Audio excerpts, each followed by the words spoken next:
Onun hayatının parçası değil, hayatı the box. Süreti zərbələri rəqib elə bilir ki bu Fox.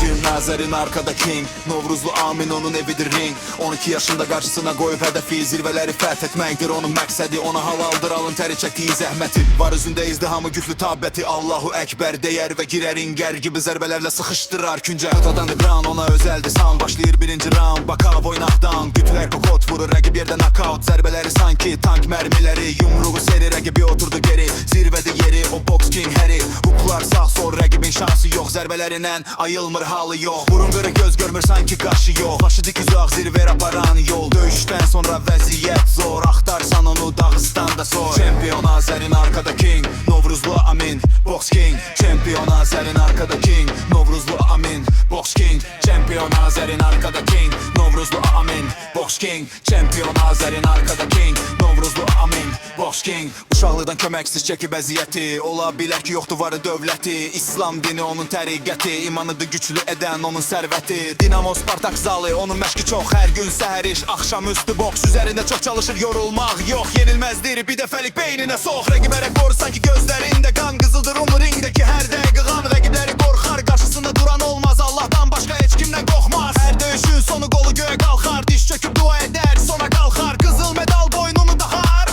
O zirvədə rəqib ona aşağıdan baxar. Çempion Azərin arkada king, Novruzlu Amin Box king. Çempion Azərin arkada king, Novruzlu Amin Box king. Çempion Azərin arkada king, Novruzlu Amin Box king. Çempion Azərin arkada king, Novruzlu Amin Box king.